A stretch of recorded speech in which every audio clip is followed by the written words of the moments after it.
Hi, friends. Hello. It's so good to see you. It's really good to be here. And I'm so glad you made it to this video. This has been a bit of a journey for all of us, I'm sure. I've been trying to get myself in front of the camera for weeks, really. I'm trying to create a regular cadence of recording, editing, and uploading videos. And I ran into a little bit of a hiccup this past month. Nothing major, just living life. I got into a little bit of a funk. I had a couple of health things come up, not a big deal. I'm totally fine. And I had a couple of professional hiccups. Again, nothing major, just things didn't quite go the way I was hoping to with a couple opportunities. And suddenly, I found myself in a funk. And I couldn't get in front of the camera. I couldn't do very much. And if I had been in a different chapter of my life, previous years of my life, boy, I would have been so hard on myself, really beating myself up around that experience. My inner critic would have come out guns blazing. Yeah, normally my inner critic has a field day in those moments, right? Because not only do you not feel great if you're navigating some anxiety or depression, or an anxious or depressive moment, but then we start judging that experience. We start beating ourselves up over feeling down. We start being really hard on ourselves. All those inner critic messages start bubbling up to the surface and having a field day. Like, mom and dad are away, so let's trash the house kind of a moment. That's what happens when you feel down, when you feel less resourced to have a dialogue with those voices in your head, and they run amok. They go crazy. And so a little bit, that's what happened to me in the past month. I've really been making an effort recently to be much kinder to myself during those moments. To step back from the judgment of how I should be feeling or how I want to be feeling, and instead practice some acceptance, some non-judgment, and some self-love, some self-compassion for the experience that I am having. If you're going through a funk, if you're having a moment where you're navigating maybe some mental health issues, or you're just having a bad week, your system is trying to process something, and we may feel really uncomfortable in that moment, and so we might judge it and we might try to get out of it as quickly as possible. But what happens when we do that is we're not actually holding space for what we need to feel, what our system needs to process.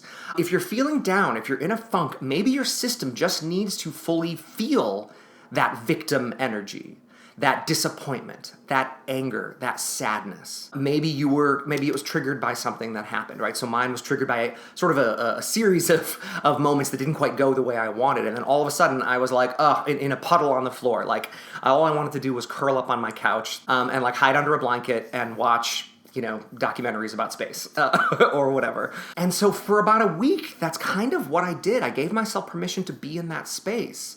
And I really tried to be compassionate with the voices in my head that really didn't want me to be in that space. Oh, you should be marketing your coaching practice. You should be putting out more videos. You should be reaching out to people and connecting and doing all kinds of very powerful, extroverted things. Well, guess what? I wasn't in that space. And when I really sort of surrendered to that, and I gave myself permission to just kind of be a puddle on the floor or on my couch, it started to get better.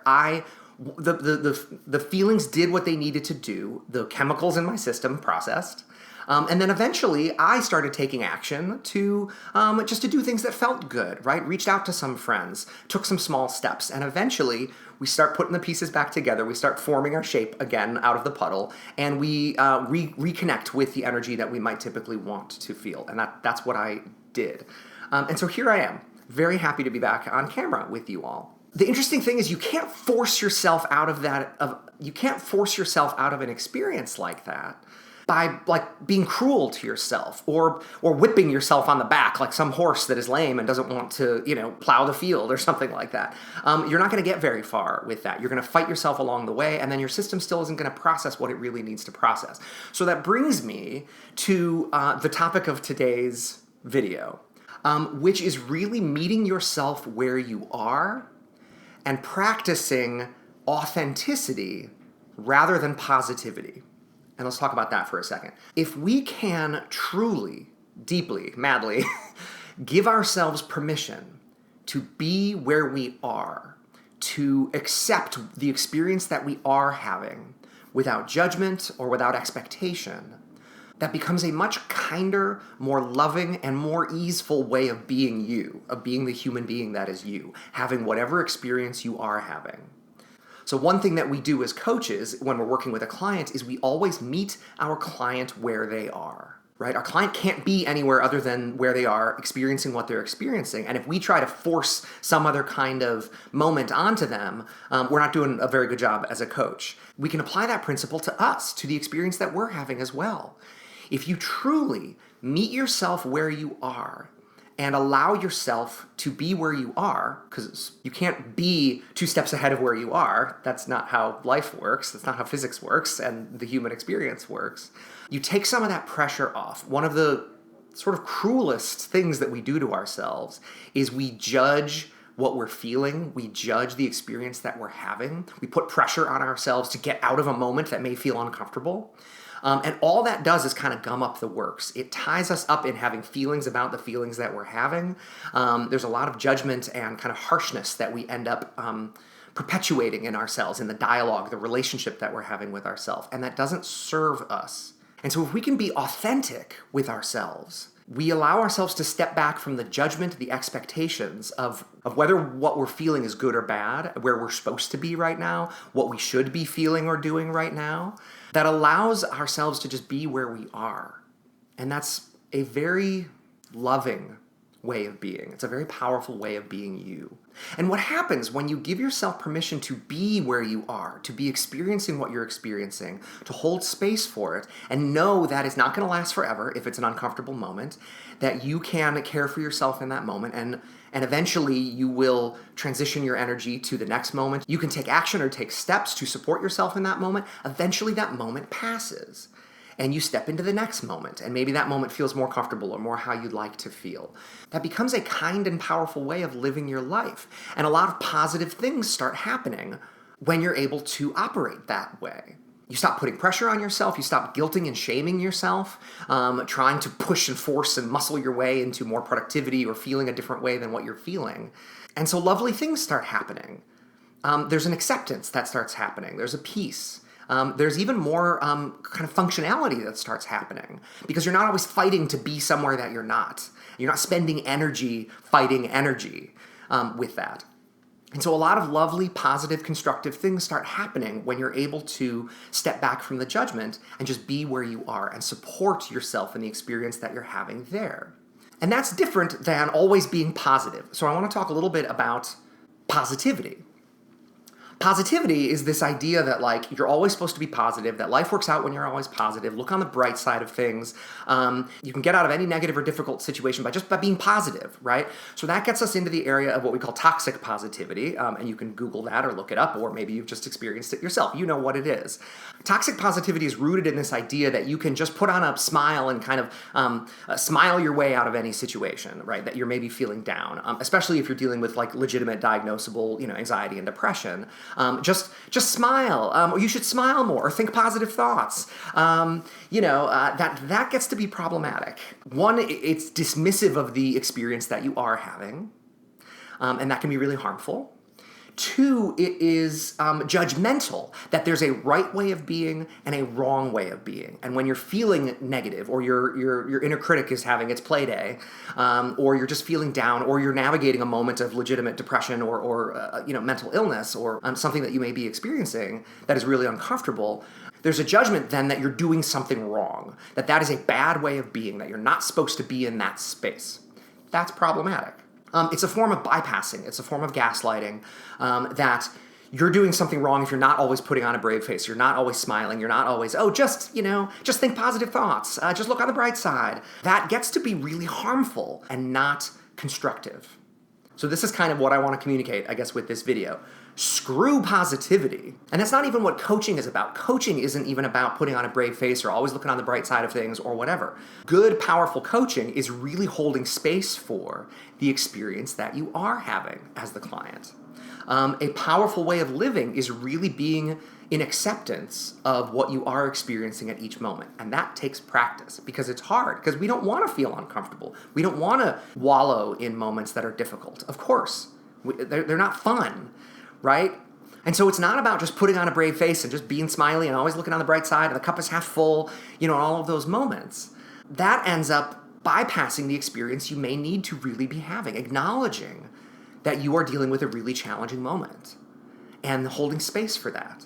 And so if we step into radical authenticity instead of positivity, we acknowledge that the whole of the experiences that we have, whether we're feeling functional, whether we're feeling up, whether we're feeling our best self, quote unquote, or in those moments when we're not, when we are feeling like we just want to curl up on the couch and hide under our blanket and not do anything, radical authenticity is holding all of that with care and with non-judgment and acknowledging that all of that is part of the experience of being you.